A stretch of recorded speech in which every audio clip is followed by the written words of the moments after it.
Hola amantes de los videojuegos y animes, bienvenidos de nuevo a otro video más. El día de hoy les traigo un video interesante. Vamos a ver los errores que cometieron los alumnos superiores que ocasionaron sus muertes.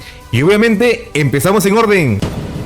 Gyotaro y Daki tenían la pelea controlada, es más, ya habían ganado, pero ambos cometieron errores distintos que terminaron condenándolos. Errores que ocurren en momentos muy específicos del combate en el Distrito Rojo. Daki se enfrentaba a Tanjiro, Zenitsu y Inosuke, y durante gran parte del combate mantenía la ventaja. Los domina, los separa y no los considera una amenaza real. El problema empieza cuando Tenge entra en escena. A partir de ese momento, Daki no puede seguir el ritmo y termina siendo decapitada. La decapitación de Daki provoca la aparición de su hermano. Desde el inicio, Gyotaro demuestra ser mucho más fuerte que Tenge. Lo supera en combate directo, lo hiere con veneno y lo obliga a pelear a la defensiva durante casi todo el combate. Gyotaro mantiene la ventaja. Aunque sea justo el argumento para que Gyotaro hable, ese fue su gran error. En medio del combate, Gyotaro deja a Tanjiro completamente indefenso. Lo derriba, lo deja sin aire y tiene una oportunidad clara para matarlo. Pero en lugar de rematarlo, se detiene, habla, lo provoca y le ofrece convertirse en demonio, ya que veía en Tanjiro lo que él pasó con su hermana. Este tiempo permite que Tanjiro se recupere y que la pelea se prolongue innecesariamente. Daki pierde por subestimar a los cazadores,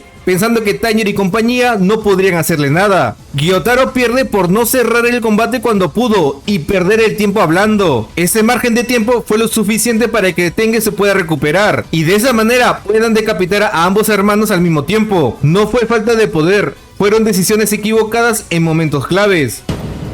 Ok, hablemos de la otra sexta luna superior y la escoria de este anime, Kaigaku. No voy a repasar todo lo que hizo mal como persona, eso ya está clarísimo. Aquí vamos a hablar del error exacto que lo llevó a morir apenas debutó como demonio. Desde que era humano, Kaigaku ya demostraba un ego desmedido. Se creía superior y despreciaba a los demás y siempre buscaba reconocimiento rápido. Cuando Kokushibo lo convierte en demonio, ese ego no desaparece, se multiplica. Kaigaku se enfrenta a Zenitsu convencido de que ya está en otro nivel. Se burla, lo provoca y lo subestima constantemente. Pero hay un detalle clave que pasa por alto.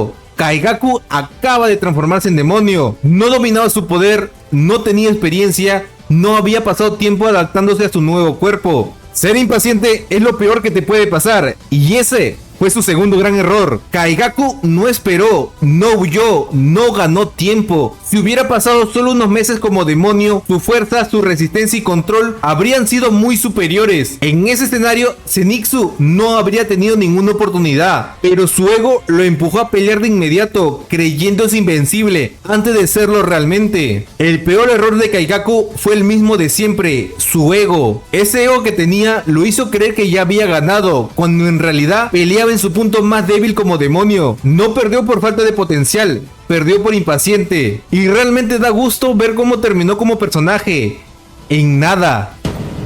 Ahora hablemos de la quinta luna superior, Gyoko, el cual ya había ganado la pelea, pero decidió no terminarla. Y voy a ser directo, porque muchos menosprecian a Gyoko como quinta luna superior. El error de Gyoko no fue falta de poder, fue no asegurarse de matar cuando tenía todo a su favor. Gyoko enfrenta a Muishiro Tokito y logra atraparlo en la prisión de agua. Tokito queda inmovilizado, sin respiración y completamente indefenso. En este momento, Gyoko ya podía matarlo, pero decide dejarlo ahí, confiando en que moriría solo ahogado. Al mismo tiempo, Gyoko ataca a los herreros y hiere gravemente a Kotetsu, pero comete el mismo error, no se asegura de que esté muerto. Kotetsu sobrevive y libera a Tokito y le permite recuperar la respiración. Y desde acá la pelea cambia por completo. Gyoko tenía controlado todo y lo pierde contra un niño. Una vez libre, Tokito despierta su marca. A partir de ese momento, Gyoko pierde el control del combate. Sus ataques ya no funcionan, su velocidad no es suficiente y termina siendo superado y decapitado. Y todo esto porque no remató cuando tuvo la oportunidad. Entonces, si Gyoko hubiera matado a Tokito dentro de la prisión de agua, si se hubiera asegurado de que Kotetsu muriera y recién después atacaba a los herreros, la batalla ya estaba ganada. Perdió por confiarse y por no cerrar el combate. Rantengo, la cuarta luna superior, es un personaje interesante, prácticamente inmortal, pero aún así encontró la manera de perder. El error de Han Tengu no fue pelear mal, fue no usar la ventaja más rota que tenía. Peor aún, cuando ya tenía la victoria asegurada. Desde el inicio vemos como Han Tengu se divide en 4 emociones: Sekido, la ira; Karaku, la alegría; Urogi, el placer, y ojo, con la capacidad de volar. Y por último, y no menos importante, Aisetsu, que representa la tristeza. Mientras estas formas pelean, su cuerpo real permanece oculto, y por más que decapiten más de una vez a cualquiera de estas 4 formas, simplemente se regeneran o se fusionan. En este punto, Han Tengu no puede morir. Cuando la batalla avanza, Han Tengu libera su forma más fuerte, la forma de odio. Su forma odio domina el campo de batalla, acorrala a Mizuri Kanroi y la deja al borde de la muerte. Tanjiro, Nezuko y Genya ya están heridos. La victoria ya era suya. Y eso es lo que me cuesta entender. Si vas a hacer tu personaje de esa manera, no lo hagas inmortal. Han Tengu ya había ganado, pero decidió quedarse ahí. El peor error de Han Tengu fue no huir con su cuerpo real. Pudo haber usado Urogi, el de las alas, para llevárselo a kilómetros de distancia. En ningún momento se establece que debe estar cerca para mantener las formas activas. Si su cuerpo real estaba lejos, su forma odio podía seguir peleando, mientras nadie tenía forma de encontrarlo, para que después, cuando todos estén agotados, él regresaba y los mataba sin resistencia. Han Tengu perdió por quedarse en la zona de combate. Tenía inmortalidad, ventaja numérica y a todos los cazadores heridos. Si hubiera protegido su cuerpo real y peleado a distancia, la aldea, Tanjiro y compañía, Tokito y Mizuri habrían muerto. Si la primera cuarta luna superior ya era interesante, Nakime era muchísimo más. El arte demoníaco de Nakime estaba rotísimo. Tenía control completo del campo de batalla. Aunque no era una luchadora, su batalla se podía extender infinitamente. Pero aún así perdió. De Nakime no se nos cuenta mucho en el anime. Para conocer su pasado hay que leer notas del autor. Lo que sí queda claro es una cosa: era completamente leal a Muzan y obedecía cada uno de sus órdenes. Nakime controlaba el castillo infinito con su biwa. Puede mover habitaciones, separar cazadores, aislar pilares y decidir quién pelea con quién. Durante toda la batalla, los cazadores dependen de que ella se equivoque, porque alcanzarla es prácticamente imposible. Y aún así, Nakime comete un error claro. Se queda en un solo punto, permitiendo que Yushiro se acerque. Les da tiempo, les da oportunidades. En el manga y en la película se muestra que ella tiene un control total del castillo. No necesitaba quedarse en un solo punto defendiendo su posición. Y eso es lo que no entiendo. Haces a un demonio con el arte demoníaco más roto de toda la serie y lo haces perder de la peor manera. El peor error de Nakime fue no moverse. Desde el primer momento en que un cazador se acercó, pudo haberse desplazado a otro rincón del castillo infinito. Si lo hacía, Yushiro nunca podría haberle seguido el ritmo. El control mental nunca se habría activado y todos los cazadores quedaban atrapados peleando sin coordinación hasta morir uno por uno. Nakime no perdió por falta de poder. Aunque físicamente no era superior, su arte demoníaco estaba rotísimo. Perdió por quedarse. En una batalla donde moverse era ganar, Nakime eligió permanecer quieta y con eso sentenció su caída. Hablar de Akaza, la tercera luna superior, es interesante porque nunca subestimó a nadie, pero perdió por confiar solamente en una cosa. Akaza no juega, no se contiene y no deja vivir a los débiles. Si resiste sus golpes, te respeta, pero eso significa que te golpea aún más fuerte. Durante el combate del Castillo Infinito, Akaza pelea contra Giyu Tomioka y Tanjiro, domina la batalla y cuando lanza una de sus técnicas más poderosas, rompe la defensa de Tomioka y piensa que atravesó a Tanjiro con un ataque directo al torso. En ese momento, su técnica brújula deja de detectar el espíritu de batalla de Tanjiro. Para Akaza, eso significa una sola cosa: el enemigo está muerto. Y en ese momento ocurre el error. Akaza no se asegura visualmente que Tanjiro haya muerto, no remata, no destruye su cabeza, simplemente se da la vuelta confiando al 100% en su percepción. Pero Tanjiro sobrevive y vuelve aún más roto al combate. Es increíble cómo puedes crear un personaje así de roto para tu universo,